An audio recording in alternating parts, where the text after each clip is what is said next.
წარმოიდგინეთ მონაწილეობა ქორწილში, სადაც მთელი ოჯახის ღირსება სასწორზე დევს. და სადაც ყველაზე გადამწყვეტი მომენტი ყველას თვალთაგან მოშორებით ხდება. ბიბლიურ დროში ქორწინება არ იყო მხოლოდ სიყვარული ან დღესასწაული. ეს იყო აღთქმა, ტრადიცია და მდუმარე გამოცდა, რომელსაც შეეძლო ბედისწერის სამუდამოდ შეცვლა. ბევრმა იცის ბიბლიის რომანტიკული ისტორიები. მაგრამ თითქმის არავინ საუბრობს იმაზე, თუ რა ხდებოდა სინამდვილეში, როდესაც ნადიმი მთავრდებოდა და საქორწინო ღამე იწყებოდა. დღეს თქვენ აღმოაჩენთ დავიწყებულადად წესებს, ისტორიულ სიმართლეს და დეტალებს, რომლებიც იშვიათად იხსნება. სანამ გავაგრძელებთ, გამოიწერეთ არხი და მოიწონეთ ვიდეო, რათა არ გამოტოვოთ შემდეგი ბიბლიური ისტორიები, რომლებიც იმას გვიმხელენ, რაზეც ცოტანი ყვებიან. დარჩით ბოლომდე. რადგან ერთადერთ გამოცხადებას შეუძლია სრულიად შეცვალოს ის, თუ როგორ გესმით ბიბლიური ქორწინებები. როგორი იყო ქორწინება ბიბლიურ დროში, სიმართლე საქორწინო ღამის შესახებ, რომელსაც არავინ ახსენებს, თქვენთვის ხელი არასოდეს უთხოვიათ. ყოველ შემთხვევაში არა ისე, როგორც წარმოგიდგენიათ. 3000 წლის წინ არც ერთი მამაკაცი არ იჩოქებდა ბეჭდით. არც ერთი ქალი არ ამბობდა დიახ, სტვალცრემლიანი. ქორწინება არ იწყებოდა სიყვარულით. ის იწყებოდა ორ მამას შორის მოლაპარაკებით, ხელმოწერილი კონტრაქტით და ვერცხლით გადახდილი ფასით. და პატარძალი. ხშირად ის ქმრის სახეს მხოლოდ იმ ღამეს ეცნობოდა, როდესაც მასთან სარეცელი უნდა გაეყო. ეს არის რეალობა, რომელსაც არავინ ყვება ბიბლიურ ქორწინებაზე საუბრისას. რეალობა, სადაც რომანტიკა ფუფუნება იყო, პირადი არჩევანი, გამონაკლისი, ხოლო ახალგაზრდა ქალის ბედი მანამ წყდებოდა, სანამ ის აზრის გამოთქმას შეძლებდა. არა სისასტიკის გამო. არამედ იმიტომ, რომ იმ საზოგადოებაში ქორწინება არ ეხებოდა გრძნობებს. ის ეხებოდა გადარჩენას, ღირსებას და საგვარეულოს გაგრძელებას. წარმოიდგინეთ სცენა. თქვენ ხართ 14 ან 15 წლის გოგონა, რომელიც ცხოვრობს ძველი იუდეის სოფელში. თქვენი ყოველდღიურობა მოიცავს ჭიდან წყლის ამოღებას, მარცვლეულის დაფქვას, უმცროს და ძმებზე ზრუნვას და დედისგან ოჯახის მართვის საიდუმლოებების სწავლას. ერთ დღეს მამა მოდის ახალი ამბით. მეზობელი ოჯახის მამაკაცმა ინტერესი გამოხატა. მოლაპარაკებები იწყება. თქვენ არავინ გეკითხებათ. ამ მომენტიდან თქვენი მომავალი დამოკიდებულია ორ უფროს მამაკაცს შორის საუბარზე, რომლებიც ლეღვის ხის ჩრდილში სხედან და განიხილავენ ღირებულებებს, მიწებსა და ვალდებულებებს. ბიბლიური ქორწინება იყო, უპირველეს ყოვლისა, კომერციული და სოციალური შეთანხმება. ეს არ ნიშნავს, რომ სიყვარული არ არსებობდა. ეს ნიშნავს, რომ ის არ იყო წინაპირობა. ის იყო მოსალოდნელი შედეგი, რაღაც, რაც შემდეგ უნდა გაზრდილიყო და არა მანამდე. ამ პროცესის პირველ ნაბიჯს კონკრეტული სახელი ჰქონდა. მას ერქვა პატარძლის შერჩევა. უმეტეს შემთხვევაში მშობლები ამ არჩევანს პრაქტიკული ფაქტორების გათვალისწინებით აკეთებდნენ. იყო თუ არა ოჯახი პატივსაცემი. ჰქონდა თუ არა ახალგაზრდა ქალს კარგი რეპუტაცია. იყო თუ არა თავსებადობა ტომებს შორის. იძლეოდა თუ არა ფინანსური მდგომარეობა შეთანხმების საშუალებას. ეს იყო ობიექტური კითხვები და არა რომანტიკული. დაბადების წიგნი აღწერს ამ პროცესის ერთ-ერთ ყველაზე დეტალურ მაგალითს. როდესაც აბრაამმა გადაწყვიტა, რომ დადგა დრო მისი ვაჟის ისაკის დაქორწინებისა, მან არ მისცა ყმაწვილს არჩევანის უფლება. პატრიარქია 40 წლის იყო. მისი ცოლი სარა ცოტა ხნის წინ გარდაიცვალა. ისაკი უკვე 40 წლისა კვლავ დაოჯახებელი იყო. რეგიონის ნებისმიერ სხვა ოჯახში ეს სკანდალი იქნებოდა. ამ ასაკის მამაკაცი ცოლისა და შვილების გარეშე სოციალურ მარცხს წარმოადგენდა. მაგრამ აბრაამს კონკრეტული საწუხარი ჰქონდა. მას არ სურდა, რომ მის შვილს ქანაანელი ქალები შეერთო ცოლად. არა ეთნიკური ცრურწმენის გამო, არამედ რწმენის საკითხის გამო. ქანაანის ხალხები სხვა ღმერთებს სცემდნენ თაყვანს, ასრულებდნენ რიტუალებს, რომლებსაც უფალთან აღთქმა კრძალავდა. ასეთ ქორწინებას შეეძლო ისაკი იმ გზიდან გადაეყვანა, რომელიც ღმერთმა მისი შთამომავლობისთვის დაადგინა. ამიტომ აბრაამმა მოუხმო ელიეზერს, თავისი სახლის უხუცეს მსახურს, მთელი თავისი ქონების გამგებელს. მან მამაკაცს ფიცი დაადებინა ხელით თავის ბარძაქვეშ, ჟესტი, რომელიც შთამომავლობასთან დაკავშირებულ საზეიმო ფიცს აღნიშნავდა. მისია ნათელი იყო, 800 კილომეტრზე მეტი უნდა გაევლო მესოპოტამიამდე, აბრაამის წარმოშობის მიწამდე და მის ნათესავებს შორის შესაფერისი ცოლი ეპოვა. არა ყველაზე ლამაზი, არა ყველაზე მომხიბვლელი, არამედ ყველაზე შესაფერისი იმ აღთქმისთვის, რომელიც ღმერთმა დადო. ელიეზერი ნახორის ჯასთან მივიდა მწუხრისას, ზუსტად იმ დროს, როდესაც ქალები წყლის ამოსაღებად მოდიოდნენ. მან კონკრეტული ლოცვა წარმოთქვა. ნიშანი ითხოვა. ის ახალგაზრდა ქალი, რომელიც წყალს შესთავაზებდა მას და ასევე მის ათაკლემს, იქნებოდა რჩეული. დაფიქრდით ამ გამოცდის სიმძიმეზე. წყურვალ აკლემს შეუძლია ერთ ბაშადას 30 ლიტრი წყლის დალევა. 10 აკლემი პოტენციურად 1000 ლიტრზე მეტს ნიშნავდა. ჯასთან თითოეულ მისვლას თიხის დოქით მაქსიმუმ 20 ლიტრი მოჰქონდა. ჩვენ ვსაუბრობთ ჯასთან 50 ან 60 გზობაზე უდაბნოს მზის ქვეშ. რებეკა გამოჩნდა.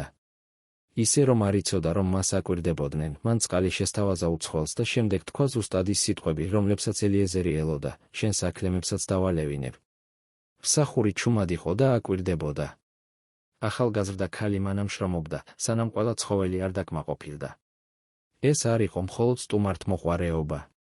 ეს იყო ხასიათის გამოვლენა, მძიმე შრომისთვის მზადყოფნა და კეთილშობილება, რომელიც მოსალოდნელს აჭარბებდა.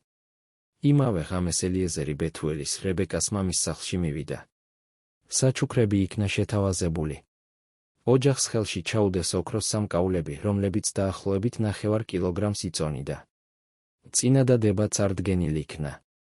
და შემდეგ დაისვა კითხვა, რომელიც ყველაფერს განსაზღვრავდა. გამოატანთ ამ ქალს, ლაბანმა და ბეთუელმა ერთად უპასუხეს, უფლისგან არის ეს საქმე. ჩვენ ვერაფერს გეტყვით, ვერც კეთილს და ვერც ბოროტს. აჰა, რებეკა, შენ წინაშეა. წაიყვანე.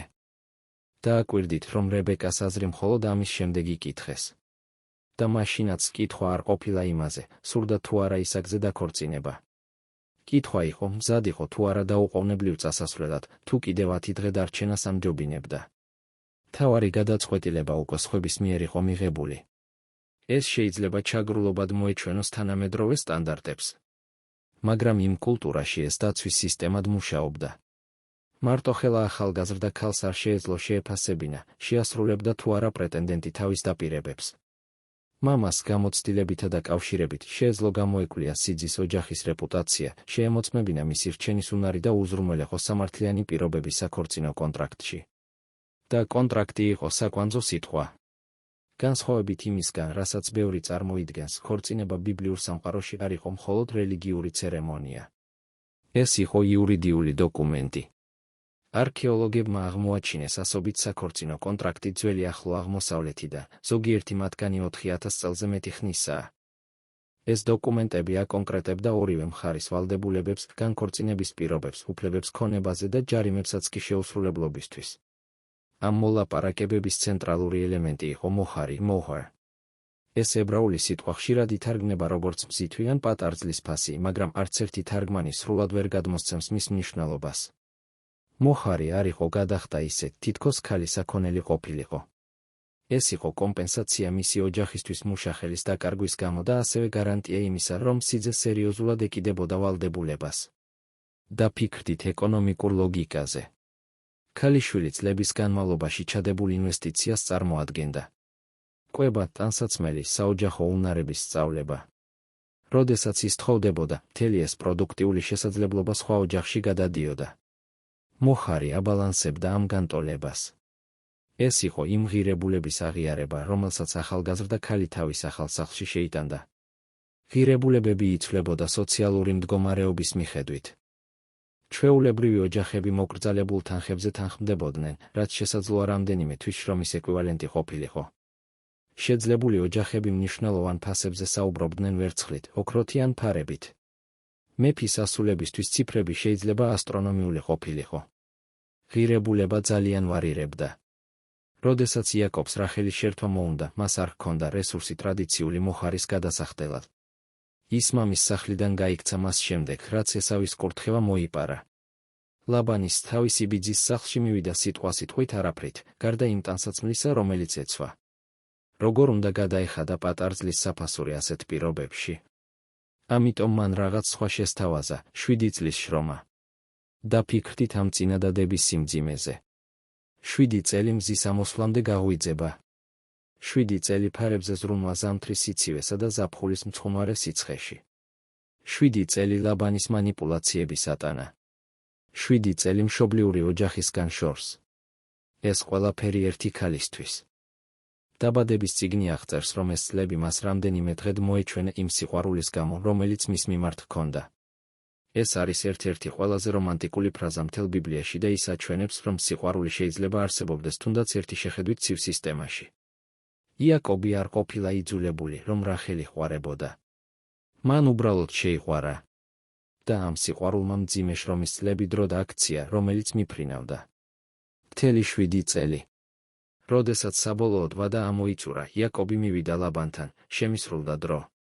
მომეცი ჩემი ცოლი, რომ შევიდე მასთან. ნადიმი მომზადდა. ღამე დადგა. პირბადით დაფარული პატარძალი ბნელ ოთახში შეიყვანეს. ხოლო დილით იაკობმა აღმოაჩინა, რომ ქორწინება არასწორ დასთან ჰქონდა აღსრულებული. ლეა და არა რახელი. ლაბანის ვერაგობამ გამოაჩინა სისტემის ჩრდილები. მძიმე პირბადემ, ოთახის სიბნელემ, პირველი ღამის განმავლობაში დუმილის ტრადიციამ, ამ ყველაფერმა გახადა შესაძლებელი შეცვლა. იაკობმა გააპროტესტა, მაგრამ ლაბანს მზა პასუხი ჰქონდა, ჩვენს მხარეში არ არის მიღებული უმცროსის გათხოვება უფროსზე წინ. თუ რახელი სურდა, კიდევ 7 წელი უნდა ემუშავა. სულ 14 წელი. სიყვარულისთვის. მაგრამ მოხარს სხვა ფორმების მიღებაც შეეძლო.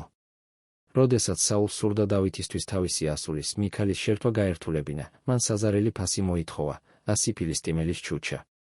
ეს იყო სიკვდილის განაჩენი, შენიღბული საქორწინო წინადადებად. საული ვარაუდობდა, რომ დავითი მოთხოვნის შესრულების მცდელობისას დაიღუპებოდა. ახალგაზრდა მწყემსმა ყველა გააოცა. ის 200-ით დაბრუნდა. მოხარის გარდა არსებობდა კიდევ ერთი ფინანსური კომპონენტი, რომელსაც მატანი მეთნი ერქვა. ეს იყო საჩუქრები, რომლებიც უშუალოდ პატარძალს ეძლეოდა და არა მის ოჯახს. სამკაულები, ტანსაცმელი, ძვირფასი ნივთები, რომლებიც ქალის პირად საკუთრებად იქცეოდა. ეს დეტალი მნიშვნელოვანია, რადგან ის ქმნიდა ერთგვარ ფინანსურ უსაფრთხოებას. თუ ქორწინება ქმრის ბრალით დასრულდებოდა, ცოლი მატანსთან წაიღებდა. მესამე ელემენტი იყო შილუჰიმ საჩუქრები, რომლებსაც პატარძლის ოჯახი მასთან ერთად ატანდა ახალ სახლში. ეს შეიძლება ყოფილიყო მხევლები, ფარები, საოჯახო ნივთები და მიწები. როდესაც რებეკა ისაკთან შესახვედრად გაემგზავრა, მისმა ოჯახმა თან გააყოლა მისი ძიძა და სხვა მხევლები. ქალებამ პირობა დადო, რომ თავის ასულ აქსასთან ერთად წყლის წყაროებსაც გასცემდა შილუჰიმის სახით, რადგან აღიარებდა, რომ მიწას წყლის გარეშე იმ მშრალ რეგიონში ფასი არ ჰქონდა. როგორი იქნებოდა ამ მოლაპარაკებებში მონაწილეობა? როგორც ახალგაზრდა პატარძალი, თქვენ ალბათ გესმოდათ საუბრების ფრაგმენტები, ხედავდით საჩუქრების მოძრაობას, გრძნობდით დაძაბულობას დედის თვალებში. მაგრამ დეტალები მამაკაცებს შორის წყდებოდა. თქვენი როლი ლოდინი იყო. როდესაც მოლაპარაკებები დამაკმაყოფილებელ შეთანხმებამდე მიდიოდა, ხდებოდა რაღაც, რაც ყველაფერს ცვლიდა. წყვილი შედიოდა ეტაპზე, რომელსაც კიდუშინი, ქედოშენ, ერქვა, რაც ხშირად ითარგმნება როგორც დანიშვნა ან ნიშნობა. მაგრამ ეს თანამედროვე სიტყვები ვერ გადმოსცემს იმ სერიოზულობას, რასაც ეს ნიშნავდა. კიდუშინი იურიდიულად სავალდებულო იყო. ამ მომენტიდან ახალგაზრდა ქალი კანონის წინაშე სიძის ცოლად ითვლებოდა. ისინი ჯერ ერთად არ ცხოვრობდნენ. არ ჰქონდათ ფიზიკური სიახლოვე. არ იზიარებდნენ ტრაპეზს ან საოჯახო სივრცეს. მაგრამ კავშირი იმდენად რეალური იყო, რომ მისი გაწყვეტა ოფიციალურ განქორწინებას მოითხოვდა. თუ სიძე ამ პერიოდში გარდაიცვლებოდა, ახალგაზრდა ქალი ქვრივად ითვლებოდა, ყველა იმ უფლებითა და შეზღუდვით, რაც ამას მოჰყვებოდა. თუ ის სხვა მამაკაცთან დაიჭერდა კავშირს, მას ისე ეპყრობოდნენ, როგორც მრუშს, ყველა იმ მკაცრი შედეგით, რასაც კანონი ადგენდა. ეს განსხვავება აბნევს თანამედროვე მკითხვას. ჩვენთვის ნიშნობა სერიოზული, მაგრამ შექცევადი ვალდებულებაა. წყვილს შეუძლია ნიშნობის გაუქმება იურიდიული პროცესის გარეშე. საკმარისია რთული საუბარი და ბეჭდის დაბრუნება. ბიბლიურ სამყაროში კიდუშინი ქმნიდა იურიდიულ რეალობას, რომელიც მხოლოდ სიკვდილით ან განქორწინების ოფიციალური დოკუმენტით სრულდებოდა. მათე ზუსტად ამ სიტუაციას აღწერს. მარიამი იოსებზე იყო დანიშნული, კიდუშინის მდგომარეობაში, როდესაც აღმოაჩინა, რომ სულიწმიდისგან იყო ორსულად. წარმოიდგინეთ მისი მდგომარეობა. ქალწული აღთქმული მართალ მამაკაცზე ატარებს ბავშვს, რომელიც მისი არ არის. როგორ უნდა აეხსნა? ვინ დაიჯერებდა? იოსებმა, რომელმაც არ იცოდა ბავშვის ღვთიური წარმოშობის შესახებ, მისი ფარულად მიტოვება განიზრახა. ტექსტი იყენებს სიტყვას განტევება, განქორწინება. არა ურთიერთობის გაწყვეტა, არა ნიშნობის გაუქმება, არამედ განქორწინება. რადგან კი დუშინი მათ უკვე ხდიდა ცოლქმრად იურიდიული თვალსაზრისით, თუნდაც აღსრულების გარეშე, თუნდაც თანაცხოვრების გარეშე, თუნდაც ისე, რომ იოსებს მარიამისთვის არასოდეს შეხებოდა. დანიშნის ეს პერიოდი ჩვეულებრივ 12 თვეს გრძელდებოდა ქალწულისთვის და 1 თვეს ქვრივისთვის. დრო არ იყო თვითნებური. ის ემსახურებოდა იმას, რომ სიძეს ყველაფერი მოემზადებინა ცოლის მისაღებად. პრაქტიკაში ეს ნიშნავდა ოთახების აშენებას ან განახლებას. წარმოიდგინეთ ეს ამოცანა. ტიპური ახალგაზრდა იუდეველი კვლავ მამის სახლში ცხოვრობდა. როდესაც ის ქორწინდებოდა, არ მიდიოდა საკუთარი რეზიდენციის ასაშენებლად. ის ახალ ოთახებს ამატებდა არსებულ სტრუქტურას. ეს იყო მძიმე ფიზიკური შრომა, ქვების თლა, დუღაბის მომზადება, კედლების ამოყვანა, კარების დამონტაჟება. ეს ყველაფერი მაშინ, როდესაც აგრძელებდა თავის რეგულარულ სამუშაო ვალდებულებებს მინდორში ან საოჯახო სახელოსნოში. იესომ ზუსტად ეს სახე გამოიყენა თავისი წასვლის ასახსნელად. მამაჩემის სახლში ბევრი სავანია. მივდივარ, რათა ადგილი მოგიმზადოთ. ეს იყო საქორწინო ენა. მოწაფეებმა ეს მაშინვე გაიგეს.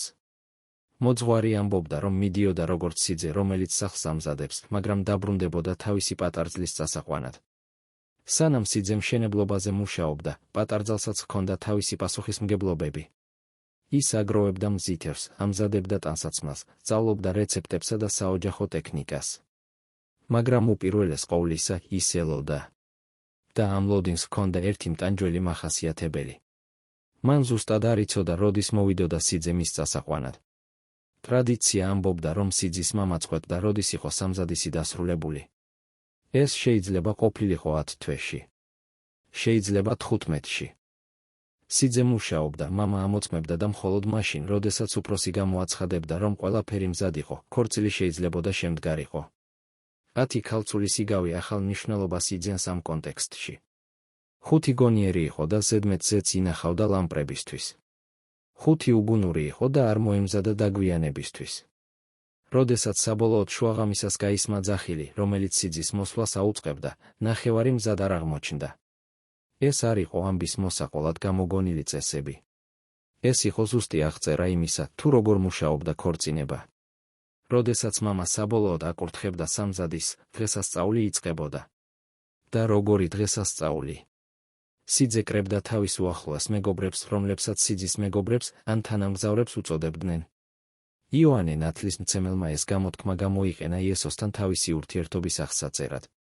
ამ მამაკაცებს კონკრეტული როლი ჰქონდათ, გაჰყოლოდნენ სიძეს პროცესიაში, უზრუნველეხოთ დღესასწაულის გამართულობა და დაემოწმებინათ კავშირის კანონიერება. ამ ფუნქციისთვის შერჩევა დიდი პატივი იყო. სიძე თავის საუკეთესო სამოსს იცვამდა.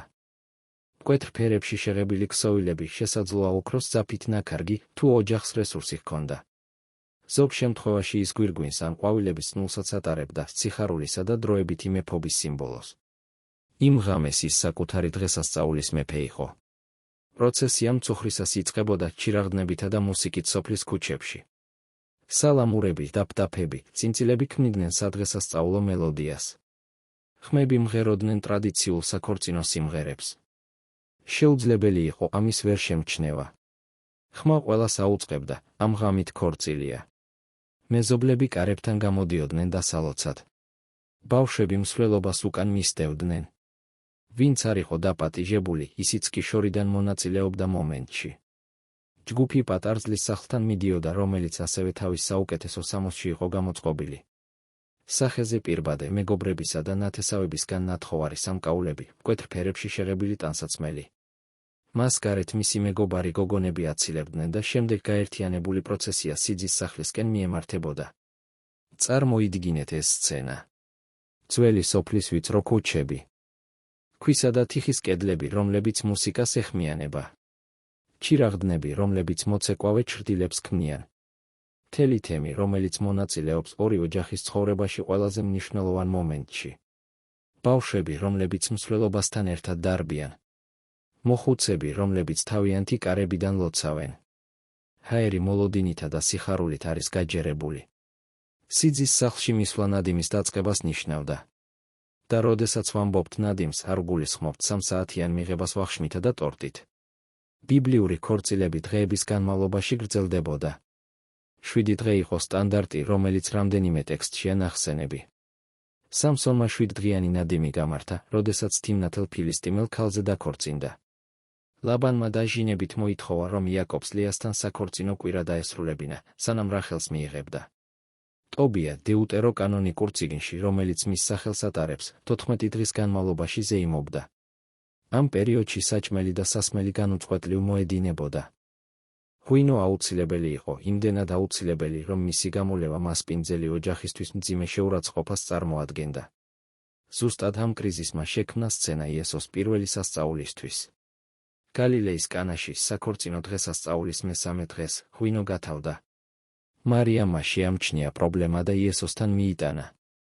შედეგი იყო 6 ქვის ჭურჭელი, თითოეული 80-დან 120 litrამდე ტევადობის, სავსე საუკეთესო ღვინოდ ქცეული წყლით, რომელიც სტუმრებს მანამდე არასოდეს გაესინჯათ. 400-დან 700 litrამდე ღვინო. ერთბაშად. ეს აჩვენებს ამ დღესასწაულების მასშტაბს. ათობით ან ასობით სტუმარი, რომლებიც ზედიზედ დღეების განმავლობაში ჭამდნენ და სვამდნენ, შთამბეჭდავ ლოჯისტიკას მოითხოვდა. იკვლევოდა ცხვრები, სხვებოდა პური ინდუსტრიული რაოდენობით, გროვდებოდა ხილი და ფინიკი, მზადდებოდა ყველი. ეს იყო ყველაზე მნიშვნელოვანი სოციალური მოვლენა, რასაც ბევრი სოფელი მთელი წლის განმავლობაში ხედავდა. მაგრამ სანამ გარეთ ზეიმი მიმდინარეობდა, სხვა მომენტი ახლოვდებოდა. ყველაზე ინტიმური. ყველაზე მეტად დატვირთული მნიშვნელობითა და წნეხით. საქორწინო ღამე. ამ მომენტს ებრაულად პატარძალთან შესვლა ერქვა. ბიბლიური ენა თანმიმდევრულად იყენებს ამ გამოთქმას ქორწინების აღსრულების აღსაწერად. აბრაამი შევიდა აგართან. იაკობი შევიდა ლეასთან. ბოაზი შევიდა რუთთან. ზმნას ფიზიკურის გარდა იურიდიული მნიშვნელობაც ჰქონდა, შესვლას საბოლოო გადასვლას აღნიშნავდა. დაფიქრდით, რის წინა შეიდგა ეს ახალგაზრდა პატარძალი. ის წლების განმავლობაში ემზადებოდა ამ მომენტისთვის, მაგრამ თეორიული მომზადება ნერვიულობას ვერ აქრობს. ხშირ შემთხვევაში ის ძლივს იცნობდა მამაკაცს, რომელთანაც სარეცელი უნდა გაეყო. შესაძლოა რამდენჯერმე ესაუბრათ დანიშვნის პერიოდში, ყოველთვის სხვა ადამიანებისთან დასწრებით. შესაძლოა მზერა გაეცვალათ ჭასთან ან ბაზარში. მაგრამ ნამდვილი სიახლოვე. არასოდეს. დედას ალბათ მიცემული ჰქონდა პრაქტიკული მითითებები წინა დღეებში. ოჯახის სხვა ქალები რჩევებს უზიარებდნენ. მაგრამ გამოცდილებას ვერაფერი ცვლის. და ის პირველი ღამე უცნობში გადახტომა იყო. ის დღესასწაულს თავისი უახლოესი მეგობარი გოგონების თანხლებით ტოვებდა, რომლებსაც ის საქორწინო ოთახამდე მიჰყავდათ. სიძე ცალკე მიჰყავდათ მის მეგობრებს. სტუმრები გარეთ აგრძელებდნენ ზეიმს, მაგრამ ყველამ იცოდა, რა ხდებოდა იმ კედლებს მიღმა. აღსრულება არ იყო მხოლოდ ინტიმური აქტი. ეს იყო კონტრაქტის იურიდიული შესრულება. იმ მომენტამდე ქორწინება ტექნიკურად შეიძლებოდა გაუქმებულიყო. პირველი კავშირის შემდეგ ის შეუქცევადი ხდებოდა უმეტეს გარემოებებში. ორი ცალკეული ადამიანი ერთ ხორცად იქცა ბიბლიური გამოთქმის ყველაზე პირდაპირი მნიშვნელობით. მაგრამ არსებობდა კიდევ ერთი ასპექტი, რომელიც დღეს უცნაურად, თანამედროვე მგრძნობელობისთვის შემაშფოთებლადაც კი ჩანს. ძველი ისრაელის ზოგიერთ ტრადიციაში საქორწინო ღამე ქალწულობის მტკიცებულებას მოიცავდა. მეორე რჯული აღწერს სცენარს, სადაც ქმარი პირველი ღამის შემდეგ ცოლს ადანაშაულებს, რომ ის ქალწული არ იყო ქორწინებისას. მაშინ ახალგაზრდა ქალის მშობლები წარადგენენ მისი სიწმინდის მტკიცებულებას, საქორწინო ღამის სისხლით დასრულ ტილოს. თუ მტკიცებულება მიიღებოდა, ქმარი ჯარიმდებოდა და სამუდამოდ კარგავდა მასთან განქორწინების უფლებას. თუ ბრალდება დადასტურდებოდა, ქალისთვის შედეგები საშინელი იყო. მოდით, ნუ მოვახდენთ ამის რომანტიზებას. ეს იყო პატრიარქალური სისტემა, სადაც მამაკაცის ღირსება პირდაპირ იყო დაკავშირებული ქალის სიწმინდესთან. ქალს მოლოდინებისა და რისკების არაპროპორციული ტვირთი აწვა. ცრუ ბრალდებას შეეძლო მისი ცხოვრება გაენადგურებინა, თუნდაც მოგვიანებით მისი უდანაშაულობა დამტკიცებულიყო. ამავდროულად მნიშვნელოვანია კონტექსტის გაგება. საზოგადოებაში დმის ტესტების გარეშე, სადაც მემკვიდრეობა და საგვარეულო განსაზღვრავდა უფლებებს მიწასა და საკუთრებაზე, მამობის შესახებ დარწმუნებულობას უზარმაზარი ეკონომიკური და სოციალური შედეგები ჰქონდა. პატარძლის ქალწულობა განიხილებოდა როგორც გარანტია იმისა, რომ დაბადებული შვილები ლეგიტიმურად ქმრისა იქნებოდნენ. ეს არ ამართლებს ქალებზე განხორციელებულ წნეხს. ეს მხოლოდ ხსნის, რატომ განავითარა იმ კულტურამ ასეთი პრაქტიკა. საქორწინო ღამეს ასევე ჰქონდა ღრმა სულიერი განზომილება. ებრაულ აზროვნებაში ფიზიკური კავშირი ცოლ-ქმარს შორის ასახავდა უფრო დიდ ჭეშმარიტებებს აღთქმის, ერთგულებისა და შემოქმედების შესახებ. დაბადების წიგნი ამბობს, რომ მამაკაცი და ქალი ერთ ხორცად იქცევიან. ეს არ იყო მხოლოდ მეტაფორა. ეს იყო სულიერი რეალობის აღწერა, რომელიც ფიზიკური აქტის მეშვეობით ვლინდებოდა. წინასწარმეტყველები ამ სახეს არაერთხელ იყენებდნენ. ესაიამ აღწერა ღვთის სიხარული ისრაელზე, როგორც სიძის სიხარული პატარძალზე. ოსიამ სიტყვასიტყვით იცხოვრა რთულ ქორწინებაში, რათა ეჩვენებინა ღვთის სიყვარული თავისი ორგული ხალხის მიმართ. ქებათა ქება ხოტბას ასხამს მამაკაცსა და ქალს შორის სიყვარულს ისეთი ვნებიანი ენით, რომ ზოგიერთმა სწავლულმა ეჩვიც კი შეიტანა, უნდა ყოფილიყო თუ არა ის ბიბლიაში. ქორწინება არ იყო მხოლოდ სოციალური ინსტიტუტი. ის იყო შემოქმედსა და ქმნილებას შორის ურთიერთობის ხატი. როდესაც ღამე მთავრდებოდა, იწყებოდა ნამდვილი ცხოვრება. და ამ ცხოვრებას ბიბლიურ კულტურაში ძალიან სპეციფიკური კონტურები ჰქონდა. ცოლი სრულიად ტოვებდა თავის მშობლიურ ოჯახს. ის გადადიოდა ქმრის სახლში, რაც ჩვეულებრივ ნიშნავდა ერთი ჭერის ქვეშ ცხოვრებას მამამთილ დედამთილთან, მაზლებთან და მათ ცოლებთან ერთად. პირადი სივრცე იშვიათი ფუფუნება იყო. კონფლიქტები რძალსა და დედამთილს შორის ხშირი იყო, რასაც რამდენიმე ბიბლიური ისტორია ასახავს. ქმარი იღებდა ოფიციალურ ვალდებულებებს. გამოსვლის წიგნი ჩამოთვლის სამფუნდამენტურ ვალდებულებას, საკვებით უზრუნველყოფა, ტანსაცმლით უზრუნველყოფა და მეუღლეობრივი ურთიერთობის შენარჩუნება. თუ ის რომელიმე ამ სფეროში ვერ შეასრულებდა მოვალეობას, ცოლს ჰქონდა იურიდიული საფუძველი განქორწინებისთვის. ეს არ იყო მხოლოდ ბუნდოვანი მოლოდინები. ეს იყო კონტრაქტით გარანტირებული უფლებები. ცოლი თავის მხრივ მართავდა საოჯახო მეურნეობას. იგავნი აღწერს სათნო ქალს როგორც ადამიანს, რომელიც გამთენიისას დგება, ავალებს საქმეს, მსახურებს, აწარმოებს მოლაპარაკებებს მიწების შესაძენად, ამზადებს ქსოვილებს გასაყიდად. ის არ იყო პასიური ან დეკორატიული ფიგურა. ის იყო რთული ეკონომიკური ერთეულის მმართველი. შვილები მოსალოდნელი იყო. უფრო მეტიც ვიდრე მოსალოდნელი, ისინი იყვნენ ქორწინების ცენტრალური მიზანი. ცოლი, რომელიც ვერ ორსულდებოდა, უზარმაზარი სოციალური წნეხის წინაშე დგებოდა. რახელმა უთხრა იაკობს, მომეცი შვილები, თორემ მოუკვდები. ეს არ იყო გადაჭარბებული დრამა. ეს იყო იმ ქალის სასოწარკვეთის გულწრფელი გამოხატულება, რომლის სოციალური იდენტობა დედობაზე იყო დამოკიდებული. ხანგრძლივი უშვილობის უკიდურეს შემთხვევებში ცოლს შეეძლო შეეთავაზებინა თავისი მხევალი ხარჯად, რათა მას შვილები მისი სახელით გაეჩინა. სარამ ეს აგართან გააკეთა. რახელმა ბილჰასთან. ლეამ ზილფასთან. სისტემა დღეს უცნაურად ჩანს, მაგრამ ის პასუხობდა იმ დროის პრაქტიკულ საჭიროებებს, საგვარეულოს გაგრძელებას სრულმა სიბერეში, მემკვიდრეობის შენარჩუნება. და რაც შეეხება განქორწინებას, ის არსებობდა, მაგრამ კონკრეტული წესებით. მეორე რჯული ნებას რთავდა მამაკაცს გაეცა განქორწინების წერილი, თუ ცოლში რაიმე საძაგელს იპოვიდა. რაბინების თაობები კამათობდნენ ამ ფრაზის ზუსტ მნიშვნელობაზე. შამაის სკოლა მას მკაცრად განმარტავდა, ხოლო სექსუალური ღალატი ამართლებდა განქორწინებას. ჰილელის სკოლა უფრო ლიბერალური იყო, ვახშნის დაწვაც კი შეიძლებოდა გამხდარიყო მიზეზი. იესოს პირდაპირ კითხეს ამის შესახებ. მისმა პასუხმა მიუთითა დასაწყისისკენ, რაც ღმერთმა შეაუღლა, კაცი ნუ დააშორებს. განქორწინება არ იყო თავდაპირველი გეგმის ნაწილი. მოსემ ეს დაუშვა ადამიანთა გულქვაობის გამო. ეს იყო დათმობა და არა იდეალი. პრაქტიკაში განქორწინება ბევრად უფრო ადვილი იყო მამაკაცებისთვის, ვიდრე ქალებისთვის. ქმარს შეეძლო პროცესის დაწყება პრაქტიკულად ნებისმიერი მიზეზით. ქალს ბევრად უფრო შეზღუდული ვარიანტები ჰქონდა. მიტოვება არჩენაზე უარი ან უკიდურესი სისასტიკე შეიძლებოდა გამხდარიყო საფუძველი იმისა, რომ მას რელიგიური სასამართლოს მეშვეობით ეძებნა დაშორება, მაგრამ პროცესი რთული იყო. განქორწინებული ქალი ან ქვრივი ზრდასრული შვილების გარეშე მძიმე მდგომარეობაში ვარდებოდა. ქმრის გარეშე, რომელიც არჩენდა და შვილების გარეშე, რომლებიც შეინახავდნენ, ის დამოკიდებული იყო ნათესავების ან თემის მოწყალებაზე. რუთის წიგნი აჩვენებს ამ რეალობას. ნაომი და რუთი, ორივე ქვრივი ნამდვილი სიღარიბის წინაშე იდგნენ. გამოსავალი მოვიდა ძველი საქორწინო სისტემის სხვა მექანიზმის მეშვეობით, ლევირატული ქორწინება.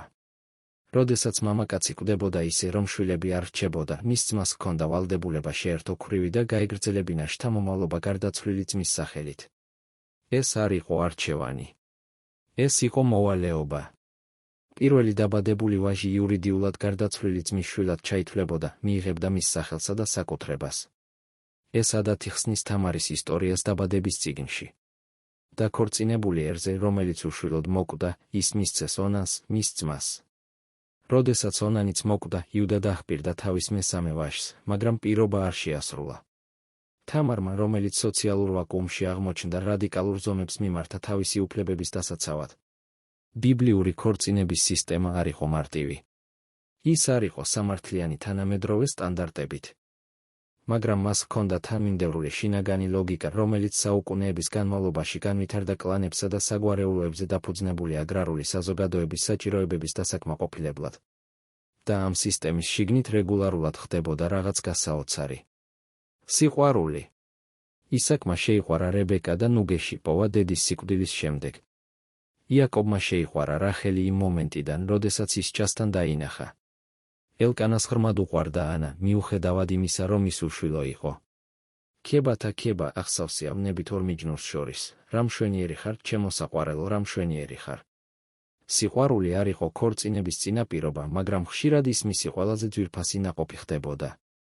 სხვების გადაწყვეტილებით შეერთებული ორი ადამიანი, რომლებიც დღითი დღე ერთად ცხოვრობდნენ, გვერდიგვერდ უმკლავდებოდნენ სირთულეებს, ზრდიდნენ შვილებს, აგროვებდნენ მოგონებებს. დროთა განმავლობაში ცივი კონტრაქტი ცოცხალ კავშირად იქცეოდა. შესაძლოა ამაში არის სიბრძნე, რომელიც თანამედროვე კულტურამ ზედმეტად სწრაფად უარყო. ჩვენ ქორწინებას გრძნობაზე ვაფუძნებთ და როდესაც გრძნობა სუსტდება, კავშირს წარუმატებლად მივიჩნევთ. ისინი ქორწინებას ვალდებულებაზე აფუძნებდნენ და აძლევდნენ გრძნობას საშუალებას, გაზრდილიყო ამ უსაფრთხო სტრუქტურის შიგნით. მე არ ვიცავ იძულებით გარიგებულ ქორწინებებს.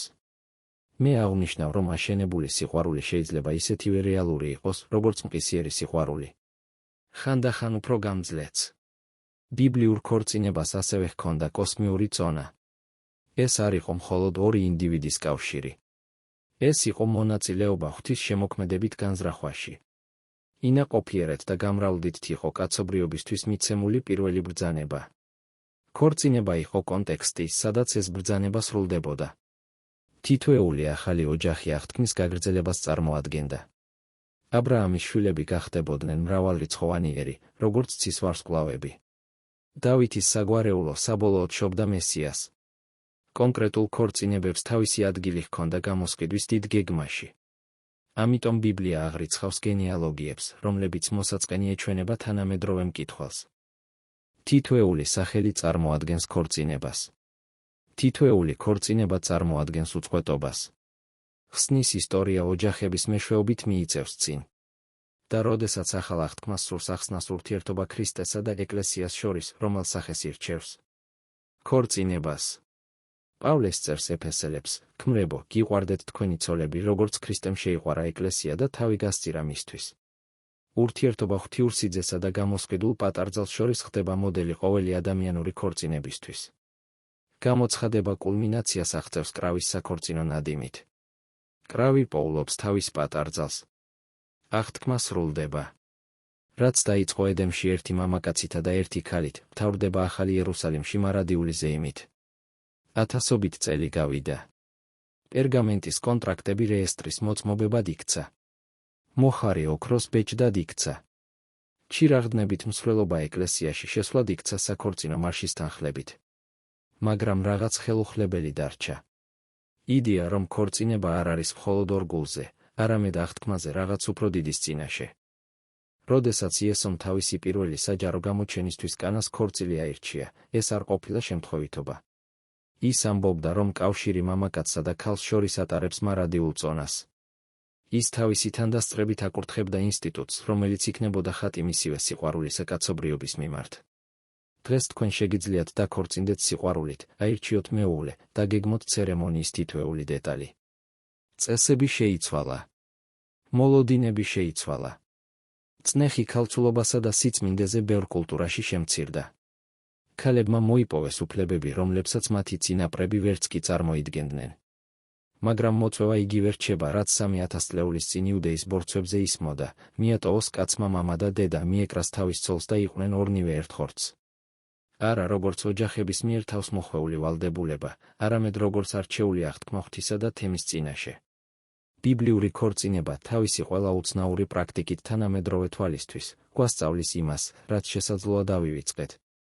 ქორწინება არასოდეს ყოფილა ძირითადად იმ სრულყოფილი ადამიანის პოვნა, რომელიც შეგვავსებს. ის იყო ორ არასრულყოფილ ადამიანზე, რომლებიც აშენებდნენ რაღაცას, რაც მათზე დიდია. ის იყო ვალდებულებაზე, რომელიც წინ უსწრებს გრძნობას. ის იყო აღთქმაზე, რომელიც ინარჩუნებს სიყვარულს მაშინაც კი, როდესაც თავდაპირველი ვნება გრილდება. იმ საქორწინო ღამეს 3000 წლის წინ, როდესაც ნერვიული ახალგაზრდა ქალი შედიოდა ოთახში მამაკაცთან ერთად, რომელსაც ძლივს იცნობდა, ის არ იწყებდა მხოლოდ ქორწინებას. ის მონაწილეობდა რაღაც მარადიულში,